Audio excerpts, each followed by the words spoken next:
moi j'anime une table ronde que je n'ai pas vraiment préparée, mais j'adore. Je sais que Benjamin est là, il va m'aider.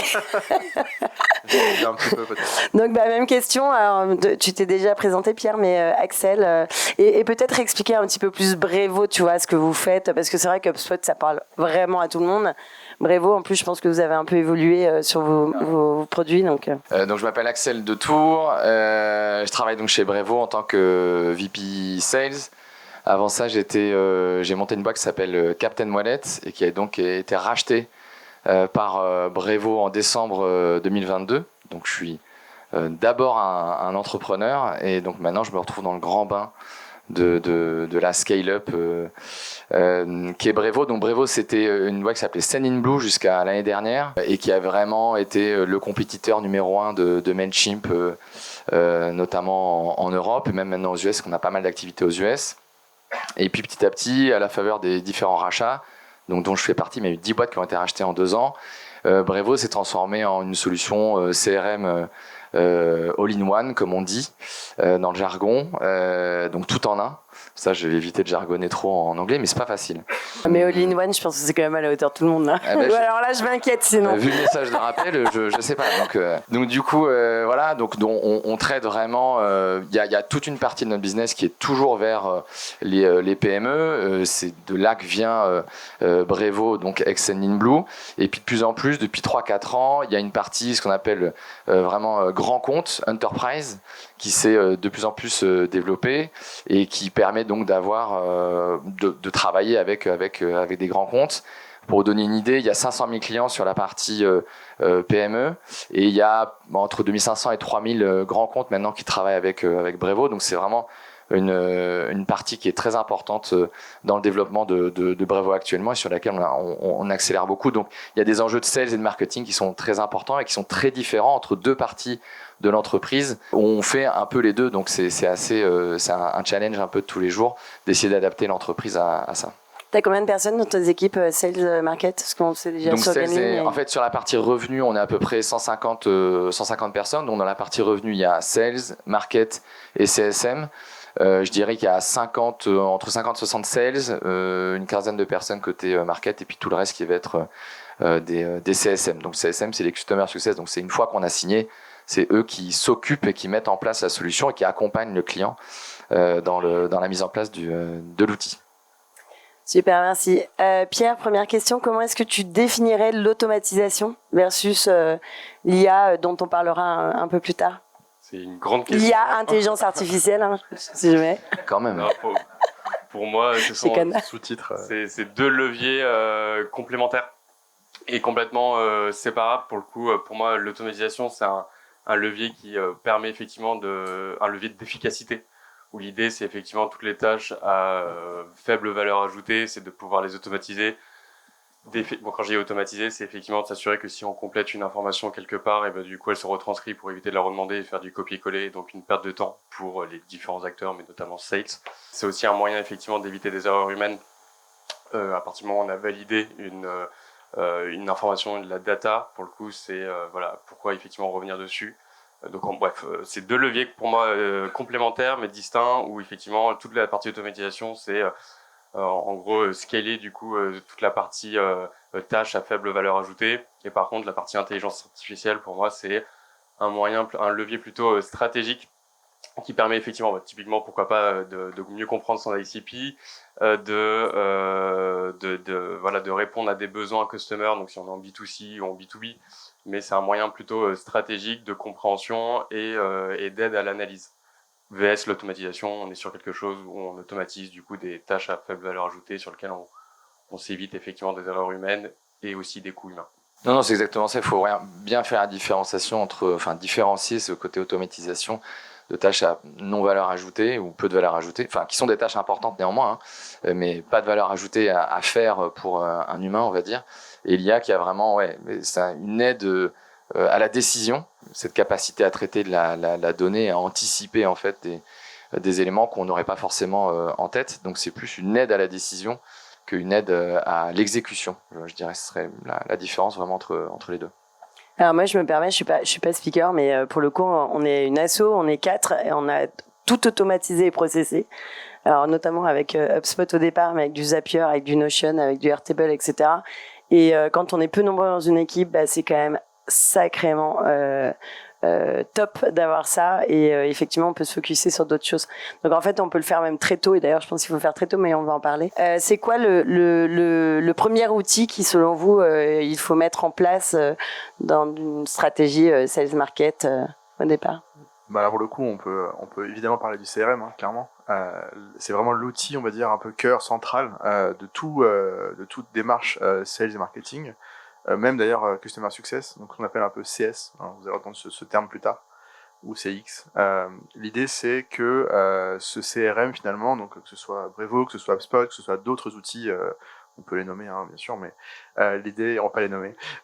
Effectivement, l'idée c'est que le CRM est un peu la connaissance client, donc CRM ça veut dire du coup Customer Relationship Management. L'idée c'est vraiment d'avoir là-dedans l'ensemble de la connaissance des clients, des prospects, des partenaires, pour pouvoir s'en appuyer et derrière créer des stratégies intéressantes. Axel, pourquoi est-ce que selon toi il faut automatiser, et à quel point c'est important d'avoir de la donnée synchronisée? Quand on commence, on a bien connu ça. Au début, quand on commence, ce qui est important, tu commences avec ton fichier Excel classique, et puis en fait, il y a deux axes. Soit on est sur un produit qui est très orienté petit compte, donc on va avoir du volume, et donc qui dit volume, il faut savoir le traiter, ce volume. Ou alors si c'est sur du grand compte, on a aussi du volume, mais un peu différent, parce qu'en fait on a différents points de contact avec son client, il peut y avoir, son prospect, il peut y avoir différentes personnes à contacter chez ce prospect. Donc voilà, on commence assez rapidement en fait à faire des listes, dans un cas comme dans l'autre. Et donc je dirais qu'il y a vraiment une dimension de synchronisation de la donnée qui est hyper importante à avoir dès le début, même quand tu es entrepreneur et que tu fais tout. Tu vas faire le sales, le market, le CES. Il y a un moment, si tu veux t'y retrouver, c'est très très important d'avoir cette donnée synchronisée pour toi entre tes différents outils. Et puis petit à petit, quand l'équipe commence à grandir, c'est un enjeu qui est absolument énorme, parce que quand les équipes doivent parler entre elles, on a déjà vachement parlé ce matin, elles sont forcément silotées. C'est classique pour toute entreprise, et on est tous là justement pour essayer de faire en sorte qu'on soit le moins siloté possible. Et donc pour qu'elles puissent discuter entre elles, évidemment il y a la communication, mais il y a, si tu veux bien communiquer, il faut communiquer sur les bonnes données. Donc il y a cette dimension de synchronisation déjà qui est absolument clé, et l'automatisation elle est importante, notamment sur beaucoup de données qui peuvent rentrer chez vous. Donc on soit sur des stratégies d'inbound ou d'outbound ou d'allbound ou d'outreach, je rajoute un petit terme au vocabulaire de ce matin, et là-dedans, dans toutes ces problématiques et dans toutes ces dynamiques qu'on peut avoir, la partie automatisation, par exemple, si c'est sur l'inbound, on va avoir des gens qui viennent sur votre site, et là il y a plein d'outils qui peuvent vous aider, parce que c'est hyper important de l'automatiser, de comprendre d'où viennent les leads. Donc nous, par exemple, sur notre site, on a un outil qui s'appelle Drift, qu'on a mis en place, qui permet de proposer un petit chat avec lequel on va commencer à préqualifier quelqu'un. Pour faciliter les choses, on l'a doublé d'un autre outil qui s'appelle Chili Pepper, qui fait exactement la même chose. Donc on a les deux outils qui se rencontrent, donc ça met pas mal de bazar dans les données. Donc on est en train de se dire, ok, sur quel outil on va. Dans le vrai sens, on avait commencé par Chili Pepper, et maintenant on fait Drift. On peut avoir d'autres outils comme Lead Feeder, par exemple, qui vous permet de qualifier un petit peu plus les prospects qui rentrent. Et en fait, tout ça, c'est super important, parce que ça permet d'avoir une qualité du lead qu'on arrive donc à scorer, le fameux scoring dont on parlait tout à l'heure, et de se dire, ok, sur lesquels je vais passer du temps et sur lesquels je vais pas passer de temps, qui est-ce que je vais renvoyer vers des profils qui sont plus qualifiants. Donc chez nous, chez Brevo, on a des gens qui sont des SDR et des BDR, donc on a un peu deux typologies de personnes. Les SDR, les SDR, c'est les c'est quoi, Sales Development Representative, je sais même plus ce que c'est à force de dire le mot, mais ce sont les personnes qui vont prendre vraiment de l'inbound pur. Ce qu'on appelle l'inbound pur, c'est des gens qui prennent un rendez-vous. Ils veulent vraiment discuter avec vous, avec Brevo, et donc là ils vont les qualifier. Est-ce qu'ils sont qualifiés pour vraiment travailler avec Brevo sur notre partie enterprise? Et puis après il y a les BDR, Et c'est là on n'a pas une dichotomie trop dure entre les deux mondes, qui font soit ils vont chasser des gens qui ont déjà eu un premier point de contact avec l'entreprise, ils ont téléchargé un e-book, ils ont commencé à remplir le chat, mais finalement ils sont partis. Et ça va être ce qu'on appelle nous de l'outreach, donc des gens qui ont une pointe d'intérêt avec vous, on va aller les voir, donc ils sont un peu chauds, mais pas trop, moins que les autres. Et puis après il y a du pure cold, et ça c'est nous qui construisons nos propres listes, basé sur plein d'éléments, comme tu le précisais tout à l'heure. Et là, c'est une autre dimension de sales. C'est là, on prend un peu plus de portes dans la figure. C'est un métier qui est donc hyper ingrat, comme on disait tout à l'heure, mais qui va aller chercher des leads. Et dans tout ça, il y a donc des phases d'automatisation pour avoir une donnée qui soit la mieux synchronisée, la plus clean possible, pour ensuite qualifier de mieux en mieux les prospects, les passer aux sales, aux AE qui vont aux account exécutives, aux vendeurs quoi, qui vont vendre. Pierre, tu veux rajouter quelque chose ou pas? Automatisation, synchro de la donnée, qualité de la data? Ouais, bon, effectivement, je suis complètement d'accord avec ce que tu as dit. Pour moi, c'est essentiel l'automatisation. Et en fait, l'automatisation, je le disais tout à l'heure, il y a un enjeu d'efficacité, on va dire d'efficience pour faciliter day-to-day le travail des accounts exécutifs ou des SDR ou peu importe, mais il y a surtout un enjeu d'analytics. Et ça, pour le coup, si on aurait pu repartir de page blanche en disant, OK, maintenant, on connaît les champs obligatoires qu'on doit avoir, parce qu'en fait, il y a des enjeux d'analytics qui sont assez forts. Et en fait, il faut se demander pourquoi cette donnée qu'on peut rentrer dans, je sais pas, la fiche entreprise, la fiche transaction, etc., le contact, à quoi elle peut nous servir, et demain, à quoi elle peut nous servir d'un point de vue revenu Ops. Et donc, effectivement, de se dire, cette automatisation de si j'intègre l'information dans la fiche entreprise, est-ce qu'elle se remet bien dans la fiche transaction, et du coup quel est le lien qu'il peut y avoir dedans. Des exemples tout bêtes, mais s'il n'y a pas d'automatisation entre la fiche transaction et la fiche entreprise sur le nombre de collaborateurs, des fois on va comparer des choux et des carottes sur OK, quel est mon taux de conversion, mes KPI de performance sur tel et tel segment, parce que entre les informations dans la transaction et les informations dans l'entreprise sont pas les mêmes. Et là, pour le coup, il faut repasser des journées hommes à se retaper les 2000 comptes qu'on a pu signer, parce que l'automatisation et les workflows, alors, on parle beaucoup de workflows chez nous, avec notamment HubSpot, mais l'automatisation est juste indispensable pour prendre des décisions stratégiques avec l'analytics sur lequel on peut avoir confiance. Moi, je veux absolument avoir confiance dans mon CRM, mais pour le coup, c'est un travail il faut recliner, il faut repasser sur les champs obligatoires, il faut demander aux sales de repasser dessus. Et à partir du moment où il y a des erreurs humaines, il y en aura toujours des erreurs humaines, mais si on peut les éviter via de l'automatisation et du scrapping d'infos en dehors des outils, avec des outils complémentaires, c'est vraiment un gain de temps au fur et à mesure. Et surtout, en fait, ça permet d'accompagner des stratégies et notamment, effectivement, des visions qu'on peut avoir.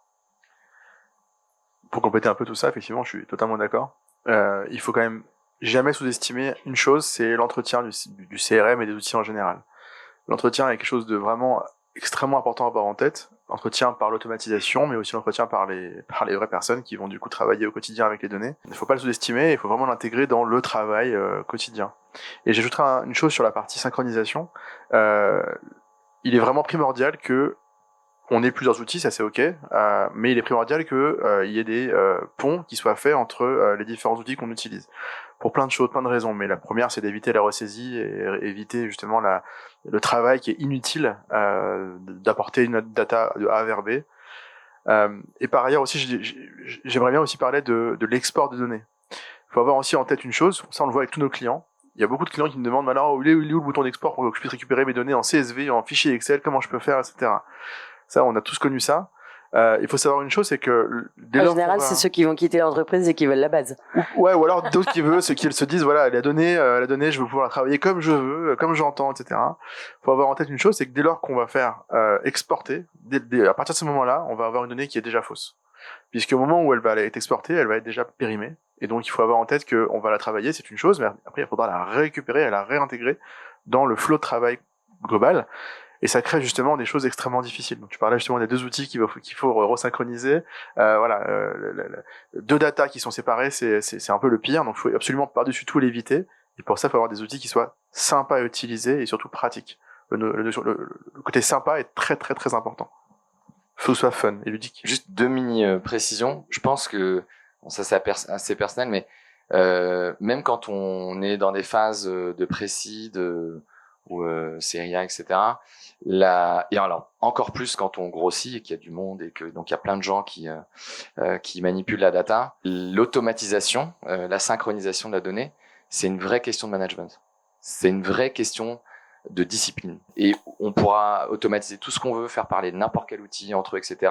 Si à un moment ou à un autre, un SDR, un BDR, un AE, mais coche pas le bon truc, en fait, ça fausse un peu tout. Donc, c'est vraiment une question de management, de faire comprendre aux équipes que c'est super important, que ça les aide dans leur productivité, ça les aide sur leur pipe, etc. Ça, c'est le premier point, c'est vraiment un point de management. Et après, nous, il y a un outil qu'on utilise pas mal. On utilisait beaucoup Mojo. Je sais plus qu'est-ce qui parlait de Mojo. Voilà. Ouais, voilà. Et ça, on l'utilisait pas mal chez Captain Wallet. Puis quand ce sont les affres des rachats, on doit unir les outils et on bosse avec un outil qui est génial, n'empêche, qui s'appelle Gong, donc qui est un peu le concurrent américain de Mojo. Mais il y a une particularité. C'est pas américain?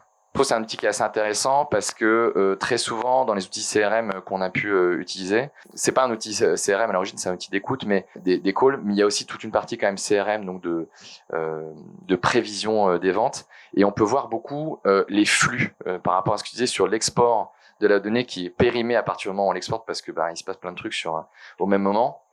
Très intéressant avec Gong de voir qu'on peut voir des flux, c'est-à-dire que très souvent dans les outils on voit des photos. Je vois ce qui s'est passé à un instant T, je le regarde à ce moment-là. Là, on peut voir les flux, c'est-à-dire qu'on peut voir qu'est-ce qui s'est passé, qu'est-ce qui est en train de se passer sur votre pipe, quels sont ceux qui sont passés schématiquement de chaud à froid. Donc, on voit un pourcentage, ça peut être fait en fonction des noms. Et donc, c'est un outil qui est assez puissant pour comprendre comment évolue votre pipe. Quand on commence à travailler et quand on est au début de son entreprise, c'est la partie sales du CRM qui est important, moins la partie marketing qui va venir plutôt dans un deuxième temps. Et sur cette partie sales, on a vraiment un impact qui est très très fort et un vrai intérêt à avoir pas que la photo en instant T, mais aussi les flux de ce qui peut se passer sur votre pipe, ce qui est moins accessible sur pas mal d'autres CRM. Et je me permets juste de compléter très rapidement, mais je suis vraiment d'accord avec ce que tu as dit. Et typiquement, nous, sur toute la partie automatisation, on fait pas forcément confiance à l'automatisation, donc en fait, on vérifie tout. On a des comportements, on détecte les comportements anormaux, il y a des workflows, des fois ça pète, c'est comme ça.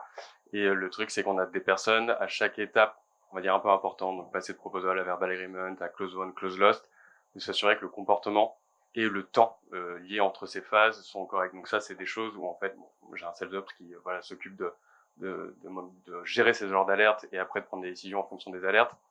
Mais c'est effectivement l'automatisation, c'est génial. Il y a juste besoin effectivement de vérification via le management. Il y a une rigueur à avoir qui est très importante et ça j'y tiens auprès de mes sales, c'est de la rigueur de la complétion et de la compréhension des données. Parce qu'en fait, il y a encore 1 an et demi, ils comprenaient pas pourquoi ils mettaient ça ou ils s'en foutaient, ils mettaient la mauvaise info. Maintenant, c'est de leur expliquer qu'en fait, tout ça, ça nous sert à faire de l'analytics, de les aider, de les mieux les orienter. Et plus ils comprennent le détail du pourquoi, du comment, ce champ va me permettre à un moment donné d'en ressortir quelque chose de positif ou négatif et du coup de mieux m'orienter, meilleure est la compréhension et l'éducation de t'es pas juste là, comme tu disais, on en parlait tout à l'heure Camille, mais voilà, l'idée c'est de les éduquer à comprendre, ils sont capables d'aller chercher ce type d'informations et de les analyser. Donc on va leur faire comprendre le pourquoi du comment, on leur demande ça même si c'est long et pénible à compléter. Et l'autre point, c'est effectivement sur la partie Gong. Je veux pas faire la pub de Mojo, mais globalement Mojo fait à peu près pareil. Et c'est en fait il met en avant les deals et les comportements anormaux. Exemple, ce lead a été rentré il y a plus de 365 jours, il n'y a pas de réunion prévue à l'avenir, il n'y a pas la compte exécutive parle à un seul contact. C'est des petites choses comme ça au quotidien. En fait, ça permet juste d'identifier les zones de risque pour se dire ok, ça il faut le faire avancer, il faut l'aider, c'est pas la bonne personne, ou bien voilà ce que tu peux faire. Et c'est la complémentarité de l'automatisation avec le CRM et en même temps de l'intelligence artificielle qui va aller du coup sortir du coup des comportements anormaux par rapport du coup au champ complété dans le CRM. Donc là c'est le bon truc, automatisation, intelligence artificielle par exemple. Pour driver un peu tout ça, il y a nécessité d'avoir une équipe Ops. Ils vont vous expliquer, vous inquiétez pas.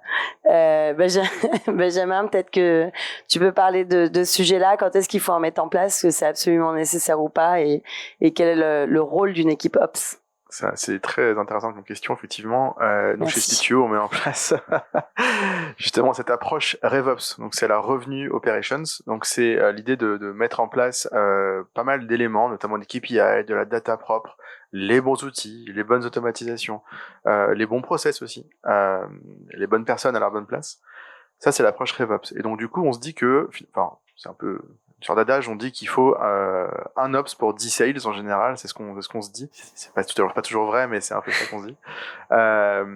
Effectivement, c'est assez important d'avoir des gens qui vont entretenir, dans le sens de réassainir le CRM régulièrement, en fonction justement si on a passé son market fit ou pas. On parle de PMF, post-market fit ou pré-market fit. L'idée, c'est ça, c'est de faire en sorte d'avoir l'outil qui va suivre en fonction de là où on en est. Voilà, je sais pas si vous avez un avis là-dessus. Ouais, moi j'en ai un, c'est indispensable.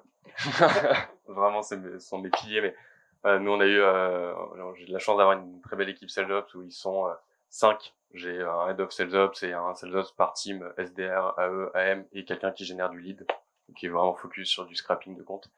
Mais c'est indispensable parce que en fait, c'est là où ça permet effectivement de mettre en évidence à la fois les performances, les zones de risque, voilà, les choses positives qu'on a pu faire, les performances. Et effectivement, là, on rentre dans une démarche donc on a fait beaucoup de cleaning, de CRM, d'automatisation, tout ça parce que c'est un enjeu d'analytics. Mais là, on rentre dans une démarche de revenu ops, et donc effectivement de s'aligner pour voir si quelle offre, quel segment, quel ICP, quel est le coût par lead, par phase, inbound, outbound, le CAC, etc. Et en fait, on rentre vraiment dans une démarche et c'est eux, via la data, qui nous permettent effectivement de mettre en évidence des comportements ou des choses où on se dit, OK, ça peut plus, c'est pas rentable, ou bien c'est pas forcément la bonne stratégie, est-ce qu'on peut la revoir? Et nous, on a du coup un Head of Sales Ops depuis 2 ans. Si on aurait pu l'avoir avant, ça aurait été top. Parce qu'en fait, on se rend... Même moi, je minimisais au tout début de chez Greenly. En vrai, l'état du CRM était... Enfin, c'était pas vraiment très quali parce qu'on s'en fichait. Mais en fait, à partir du moment où on comprend la rigueur, les dashboards, le cleaning et surtout du coup ce qu'on en fait une fois qu'on a de la data propre, c'est incroyable. Bon, je pense qu'il y a un gain de temps phénoménal dedans. Moi, je suis obligé de dire que c'est bien parce qu'il y a Julie qui est la directrice RevOps de Brevo qui est devant moi, donc pas le choix. Non, mais rapide retour d'expérience pour nous. Je pense qu'il n'y a pas assez de culture RevOps ça me fait plaisir, chez Brevo. Et je pense que c'est un peu dû à la façon dont Brevo a évolué. C'est une boîte qui s'est construite sur l'inbound énormément, donc voilà, ça rentrait, ça signait, puis après on entassait un petit peu les choses. Il n'y a pas assez de valorisation du travail des RevOps, donc c'est vraiment un truc qui est au cœur de la réflexion actuellement. Comment mettre plus les RevOps au cœur de l'activité des sales, qui peuvent le voir un petit peu comme une contrainte et pas forcément une aide dans leur travail de tous les jours. Donc on a souvent ces discussions-là sur la façon de mieux le faire. Et je pense que la façon de mieux le faire, en fait, c'est de le mettre au cœur en fait, du travail des sales, vraiment toutes les semaines. Après, sur une phase plus, quand on est plus jeune dans son entreprise, nous, on a fait 8 ans chez Captain Wallet. C'était une équipe 16, on était à peu près une dizaine. Il n'y avait pas de RevOps. On l'a fait sans ça. Et c'était parce qu'on était une boîte qui était très orientée grand compte. Et donc, du coup, il n'y avait pas un afflux de comptes qui était qui était assez important, mais on n'était pas noyé non plus sous une data qui était ingérable. Donc on le faisait tous un peu nous, on essayait de garder les process clean, etc. Quand on passe à une échelle supérieure comme ce qui se passe aujourd'hui avec Brevo, on signe 500 grands comptes par an. Là c'est absolument indispensable et ça doit être vraiment au cœur de la façon dont les sales travaillent. Donc ouais, c'est hyper clé.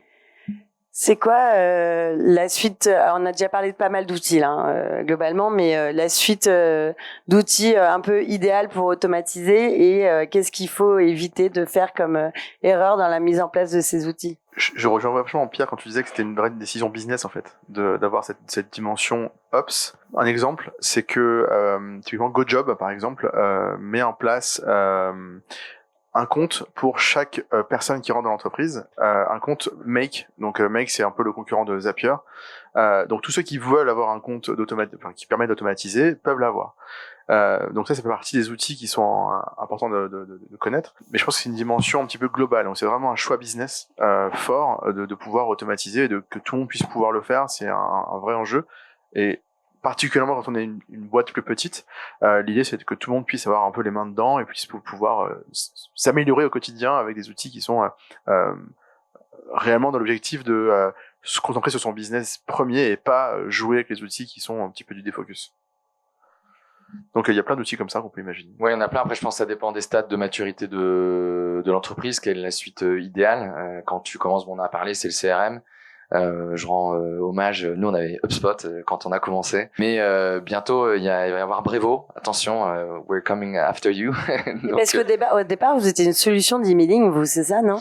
Au départ, c'était une solution purement d'emailing, et aujourd'hui, c'est une solution de CRM marketing, dans la partie vraiment marketing, donc de la CDP, de la donnée jusqu'à tous les canaux. Donc, on gère 9 canaux aujourd'hui qui sont des canaux d'email, mobile, de push, etc. Donc c'est hyper complet avec un moteur de fidélisation, du marketing automation. Donc il y a tout ce côté très complet mais très marketing orienté et qui est moins ce qu'on a au début, ce dont on a besoin au début quand on se lance, qui est une sales plateforme, donc vraiment qui vous permet de suivre votre pipe, etc.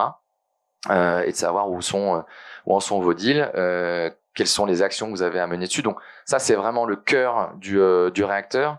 C'est ce qui vous permet aussi de pouvoir faire des séquences sur vos clients. Donc ça veut dire, enfin sur vos prospects. Donc c'est pouvoir se connecter avec eux. Mais après, il y a toute une série d'outils plus massifs quand on veut toucher un peu plus de prospects. Donc il y a l'Emlist évidemment. Je pense que vous connaissez. Non, à la rigueur, si vous pouvez dire juste un mot de ce que permet un Lemlist. L'Emlist, c'est l'email, c'est un module emailing qui permet donc de créer et d'automatiser les séquences d'emails que vous voulez envoyer à vos clients, les personnalisant. Donc il y a plein d'options de personnalisation, etc. Mais qui vous permettent c'est de faire de la personnalisation at scale, comme on dit, et qui permet de toucher plein de... Qui est un bon outil aussi et simple d'utilisation. Hyper simple. On a essayé une autre solution, on est revenu à l'Emlist. Ah ouais. Ouais, pour le coup, c'est compliqué. On aime bien. C'est pas français tout ça, hein. Parce qu'on est un peu French Tech, alors, mais si. c'est français. Ouais.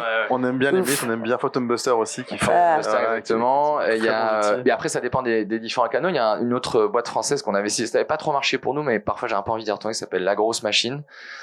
Donc ça c'est. Mais la grosse, hein, pas la grosse. Ouais.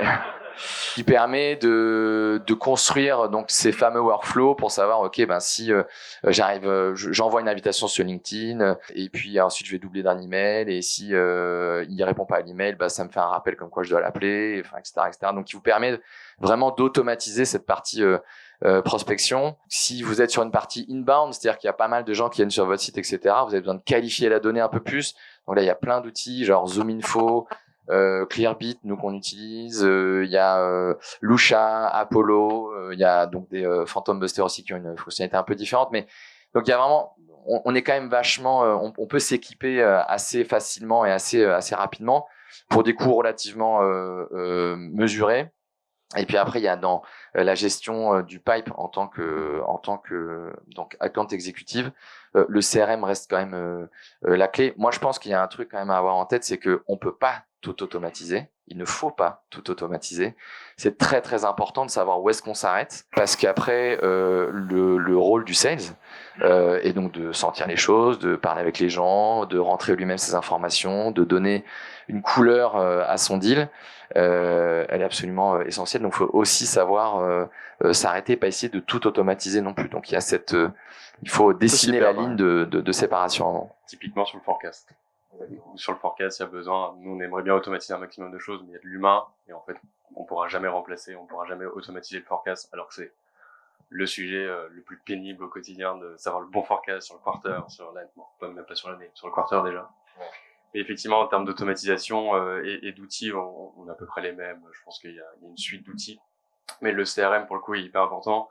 Et moi, j'accorde énormément d'importance au côté bidirectionnel. Je choisis un outil à partir du moment où si je dois refaire du copier-coller ou compléter l'info et que ça ne communique pas entre mon CRM et du coup l'outil que je choisis pour aider les sales, ça marchera pas. C'est une perte de temps, il y aura pas d'adhésion vraiment à l'outil. Donc ça, c'est vraiment le côté bidirectionnel et j'ai à cœur, moi, que tout soit dans le CRM. Et typiquement, si la personne est malade, absente, j'en sais rien, si on doit prendre le lead, je veux pas qu'il y ait un fichier Excel qui se balade ou des notes quelque part, tout doit être dans les... Et ça, c'est le nerf de la guerre, hein. Ce dont tu parlais tout à l'heure, c'est la complexité d'onboarder les équipes dans le fait que tout soit bien intégré au jour le jour, call après call même. Ou... Et ça peut être vu comme du micromanagement, mais en fait, il faut leur faire comprendre que l'idée, c'est même pour toi, en tant qu'account exécutif ou SDR, t'arrives dessus, t'as ta tâche, t'as ta note, et en fait, tu sais exactement ce que tu dois faire et c'est synthétique. Donc, bon, il y a plein d'avantages et même moi, des fois, ils se plaignent un peu que je revienne vers eux pour demander où en est ce lead. Bah, mais si c'était marqué, je te demanderais pas. Juste, alors pour trouver les bons outils, nous, CTO, donc outils à l'envers, hein, vous aurez remarqué, Je j'imagine. l'avais pas vu au bout d'un an. Hein. Il me l'a dit il y a pas longtemps. On a développé le aha moment.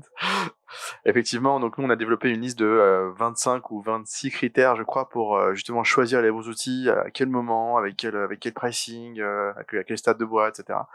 Donc ça c'est très important d'avoir cette idée de il y a un bon outil pour un bon moment d'entreprise, quoi, globalement. Il faut avoir en tête vraiment que le système de data, la partie systémique est très importante à prendre en tête, à prendre en compte dans son choix d'outils. Mais si on devait se concentrer sur les outils vraiment d'automatisation, il y en a 2-3 connus, très connus, qui sont Make, pour être un des leaders, Zapier pour être un historique, ou N8N par exemple, qui est un outil plutôt dans le monde libre. J'attire juste simplement l'attention sur le fait qu'il faut absolument faire attention à quelles données vous allez envoyer dans ces outils-là. Donc, il est très important d'avoir en tête que je vais pas forcément tout envoyer n'importe comment. Il va falloir que j'envoie des données qui sont bien précises, stratégiquement importantes, où est-ce qu'elles sont hébergées. C'est des choses qu'il faut absolument prendre en compte et c'est pas des choses à prendre à la légère. Donc, c'est vraiment des choses à faire attention. N8N Européen, arrive sur le en tout marché cas. français parce qu'ils m'ont contacté pour être partenaire. Effectivement. Donc, je pense que là, ils vont venir se chauffer un peu ici. Ah, vous êtes client? Nous aussi, on utilise. Ouais. Ah, très gros client. Ah, je leur dirai alors. Je leur dirai, moi, j'ai Penny Oui, ça Lane. déjà, je pense. Normalement, logiquement. S'ils remplissent qu'ils bien ont la un bon data, CRM. on devrait le savoir. Ça a un coût, ces outils. Moi, je le vis, hein, encore une fois, en tant qu'ASO. Je vois que ça me coûte très cher. Appel au peuple pour avoir des choses un peu plus gratuites. Quel ROI peut-on attendre d'une bonne automatisation? C'est pas évident de mesurer les ROI sur les outils, bien qu'il y ait des études qui sont faites, notamment par Gartner et d'autres. On estime qu'il y a entre 10 et 20% de gains, de gains en général sur la productivité, sur les outils qu'on met en place. Mais globalement, en fait, faut savoir que c'est un investissement. Avoir un bon outil, c'est un investissement qu'il faut pas négliger, c'est sûr. On en parlait tout à l'heure avec François. Effectivement, la notion de payer son outil a aussi un intérêt pour savoir qu'est-ce qu'on va en retirer. C'est un vrai sujet à prendre en compte. Bien payer, payer l'outil qui va faire que on va vraiment s'aider au quotidien est un vrai intérêt, donc un coût. C'est toujours moins cher que d'avoir des personnes qu'on va payer pour rien faire. Il y a un impact assez, donc productivité évidemment, et après il y a pas mal d'études sorties soit par Salesforce ou McKinsey sur l'impact sur le pipe directement, qui sont assez intéressantes. Ça raccourcit de 16% le cycle de vente, donc ça c'est quand même assez clé, hein, avoir un cycle de vente à raccourcir, c'est un peu le il y a deux grades, il y a raccourcir le cycle de vente et augmenter le fameux win rate, donc taux de Les gars, conversion, merci. Et là, ça peut aller de 15 à 30%.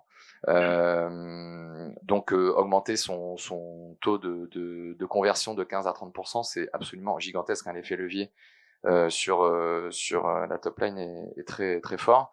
Donc voilà, l'automatisation de cette donnée, même si ça paraît assez loin en fait du closing à la fin, en réalité, c'est ce qui vous permet de passer plus de temps sur les bons deals, de les closer plus rapidement. Et j'y reviens, mais c'est cette discipline qu'il faut avoir dans les équipes pour que vraiment ça fonctionne et qu'on puisse vraiment avoir cette capacité à faire de l'automatisation quelque chose qui fonctionne. Encore une fois, si on automatise mais qu'on n'a pas les bonnes infos, c'est rien. C'est comme l'IA, si on la nourrit mal, elle ressort des bêtises. Donc c'est exactement pareil sur l'automatisation dans votre stratégie sales et marketing. Il y a des chiffres ou des KPI complémentaires, Pierre? Des chiffres, c'est un peu compliqué, mais pour le coup, effectivement, je rejoins ce qui a été dit. Moi, il y a un sujet, c'est que très souvent, et on bombarde d'outils possibles, et en fait, on a du mal à comprendre toutes les fonctionnalités des outils qu'on peut avoir déjà présents, dans HubSpot ou Mojo, peu importe, on en a plein. En fait, il y a souvent des incompréhensions parce que malformation sur l'outil, d'onboarding sur les outils, et on ne sait pas exactement la capacité. Et ça, c'est un truc que je veux qu'on arrive à bien montrer à tout le monde, mais en fait, en fonction de chaque outil, quelles sont les limites des outils, ce qu'on peut faire et ce qu'on n'a pas encore fait, et à quoi ça peut répondre en termes d'attente. Et encore hier, on me demandait est-ce que tu connais cet outil on peut faire un call avec eux. Je fais, non, on a un outil qui le fait déjà. C'est juste qu'il n'est pas paramétré, donc paramètre-le. Et ça, c'est vraiment un sujet de si on veut diminuer les coûts, parce que pareil, il y a un an, on s'est dit, OK, qu'est-ce qu'on kill? Et là, du coup, c'est en fait tout ce qui fait doublon globalement. Donc, c'est hyper important de comprendre. Il y a des outils qui sont indispensables. Et donc, tout dépend des typologies de si pour les accounts exécutifs, SDR, le CRM, voilà, c'est indispensable. Mais en tout cas, comprendre quelles sont les limites. Et typiquement, nous, on parle beaucoup avec les account managers de Spot de, OK, avant d'aller chercher autre chose, est-ce qu'on peut le faire? Est-ce que c'est dans la roadmap? Et du coup, on peut attendre 1 ou 2 mois, quoi. Ouais, alors je te rejoins complètement. Pareil, en HubSpot, il y a un moment donné, j'ai failli, je sais pas, je t'ai appelé en disant, on- on- non mais tu vois, on a un coût et en fait, on fait rien avec le soft. Et moi, j'ai mis les équipes 2 mois cet été. J'ai mis 2 personnes sur 4 de mon équipe qui ont toutes automatisé, processé. Ils ont regardé toutes les vidéos pour le coup pour bien comprendre l'outil, etc. Et donc c'est vrai qu'il faut être bien accompagné aussi par les accounts exécutifs des prestataires, enfin des outils derrière, parce qu'on les optimise pas. On trouve que ça a un coût alors qu'en fait c'est hyper héroïste au final. Qu'il y a d'autres points que vous voulez rajouter avant qu'on passe aux questions éventuellement? Non? Je ne Bah, peux les être questions d'accord vont avec peut-être toi sur aider. l'accompagnement. Ouais. Ouais, alors on a Slitio qui nous accompagne sur l'automatisation. Ouais. Bonjour, c'est plus peut-être pour Benjamin. Tu as dit que, en fait, tu avais fait en fonction du moment, on a un outil en fonction du moment de la vie de l'entreprise. Et vous avez fait un petit outil qui permet de savoir quel bon outil en fonction de la période. Quand on est entrepreneur, quand on est dans une phase d'early stage, on se structure. Est-ce que l'expérience fait que tu vas plutôt conseiller de dire, je vais prendre l'outil pour le bon moment, un peu moins cher, qui me fait des features, c'est les fonctionnalités principales, puis j'évoluerai, mais évoluer, ça veut dire reparamétrer, il y a des coûts de remettre en place. Ou alors, est-ce qu'il faut pas démarrer sur un outil cible, ça veut dire en anticipant, on va dire, une croissance, une évolution. Par exemple, sur un CRM, je vais démarrer avec HubSpot, par exemple, plutôt qu'avec un outil un petit peu plus simpliste, mais qui me coûtera moins cher au démarrage. Alors, je vais faire une réponse un peu... ça dépend. En même temps, non. Alors, en fait, ça dépend pas tant que ça. Ça dépend de ta vision, en fait, et de l'outil que tu veux utiliser, de la typologie d'outil. Tu veux utiliser un CRM, la seule clé que tu vas avoir en tête, c'est quelle typologie de data je vais devoir utiliser. Ça m'est arrivé de migrer des CRM, par exemple, où la migration était un cauchemar parce que on avait le nom et le prénom dans la même case, on avait l'adresse complète dans la même case sans avoir le code postal, etc. Toute la question, elle va être comment est-ce que je vais structurer mes données pour pouvoir migrer si jamais j'ai envie. Et après, tu as un double aspect, c'est l'investissement pour le long terme. Et donc, heureusement, des outils comme Brevo, comme HubSpot, même Pennylane ou d'autres outils ont des plans, différentes étapes dans ces plans-là, qui souvent accompagnent l'évolution de l'entreprise. Donc, c'est tout à fait OK de prendre un petit plan au démarrage et après de grossir avec l'entreprise et d'être OK avec le fait de payer plus cher sur des fonctionnalités qui sont pas nécessaires au départ. Donc ça, c'est un vrai aspect. Mais je dirais que le principal aspect qu'il faut avoir en tête, c'est la notion de structuration de la data. Qu'est-ce que tu veux pouvoir lire demain? Donc, qu'est-ce que je dois mettre en place tout de suite pour pouvoir migrer si jamais je dois migrer? Je sais pas si ça te convient. Et pour compléter, moi, je serais plutôt partisan d'aller chercher du coup l'outil qui peut scaler. Donc, typiquement, par exemple, HubSpot ou autre. Et effectivement, il y a des plans. Il y a des plans, et typiquement, nous, on est monté crescendo. Et il y a à la fois des plans et tout se négocie. Donc, voilà. C'est le jeu. Lucas de chez Resilient. Je me demandais, quand on est en early stage, à quel moment c'est le bon moment pour passer à un outil d'automatisation de l'outreach, car j'ai la sensation, en tant que founder, que pré-product market fit, avoir des retours plus directs, c'est-à-dire sans passer par quelque chose d'automatique, peut-être plus personnaliser les emails, les messages, et du coup avoir des retours peut-être un peu plus humains, c'est aussi quelque chose qui nous permet d'affiner notre proposition de valeur et l'outil qu'on utilise. Et c'est un peu la question que je me pose même actuellement sur l'équilibre à trouver entre ok, à quel moment ça vaut le coup de se dire on automatise, et parce que effectivement ça prend du temps, c'est des tâches un peu répétitives, peut-être pas à forte valeur ajoutée, et à quel moment au contraire il faudrait le faire, et quitte à faire ce sacrifice un petit peu de d'avoir ce contact plus terrain, quoi, via au lieu de faire un workflow et se dire ok, bah c'est envoyé maintenant, quoi. Voilà. Tout à l'heure, François le répétait, je suis assez d'accord avec ce qu'il disait, c'est qu'en fait, on doit être son premier sales. Donc, typiquement, dans ce cas-là, c'est très important de déjà ne pas automatiser, en fait. Et on disait tout à l'heure, il faut pas tout automatiser. Je pense que je suis plus que d'accord. On ne doit pas tout automatiser. On doit d'abord feel the pain. Donc, vraiment ressentir le problème pour ensuite bien automatiser. Alors, moi, j'aime bien dire on peut automatiser une tâche quand on l'a faite au moins 3 fois. Quand on a bien senti c'était difficile de la faire pendant 3 fois, et après on peut commencer à automatiser. C'est un indicateur que je donne à chaque fois, qui je pense être assez juste. L'idée c'est de se dire, j'automatise que quand je suis sûr de ce que je veux faire. Juste pour compléter, en fait je suis désolé mais il faut que tu fasses les deux. quand t'es, donc si t'es prêt, product market fit, quand t'es dans cette phase là, tu dois, enfin, et d'ailleurs après ton job c'est de prioriser quoi. Donc ce que je prioriserais, c'est d'avoir donc ce contact toi direct, de ressentir effectivement quel est le sujet. Donc je prioriserais cette partie-là, mais je pense que ça t'empêche pas non plus de faire aussi une dimension outreach. Donc en fait, comme si tu avais 2 listes un peu, tu as une wish list où tu sais que tu as envie de rentrer en contact avec tes futurs clients pour avoir leur feedback et toi être confronté à ça directement.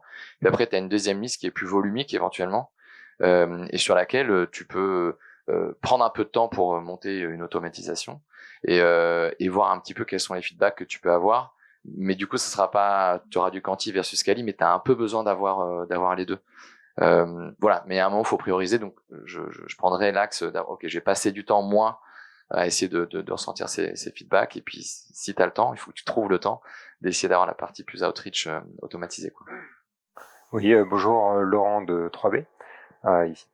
Moi, comment vous gérez l'aspect légal, en fait, je trouve? Parce que la partie, par exemple, consentement, on va contacter beaucoup de personnes, on n'a pas leur consentement écrit ou exprimé.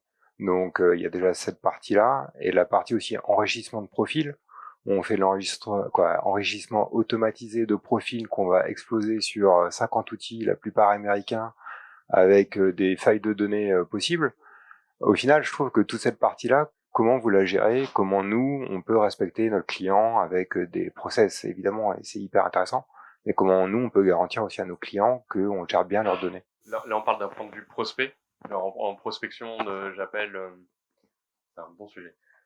Mais pour le coup, bon, déjà, il y a un capital sympathie à avoir, et effectivement, juste au moins au début, histoire de pas directement être dans un conflit de pourquoi vous m'appelez, comment vous avez mon numéro et autres. Quoi qu'il en soit, le sujet, c'est qu'on a récupéré ces informations via des outils sur lesquels effectivement ils ont récupéré parce qu'il y a un moment donné, il y a une validation. Donc, c'est d'acceptation, ou bien ils n'ont pas refusé le fait qu'on n'utilise pas leurs données. Je suis le premier à ce que ça m'énerve, mais quoi qu'il en soit, c'est la réalité. Et on nous en parle peu parce qu'on est plus dans une démarche de capital sympathie, d'aller directement droit au but. Et l'idée, c'est pas de déranger pour déranger, mais c'est on a une solution. Est-ce que ça vous intéresse? Et en fait, c'est une histoire vraiment d'approche d'un point de vue prospection et SDR. Et très très peu, je pense que ça a représenté 5% des cas où c'est vraiment dans l'agressivité et de supprimer des données et autres. Et dans ces cas-là, on peut le faire, bien évidemment.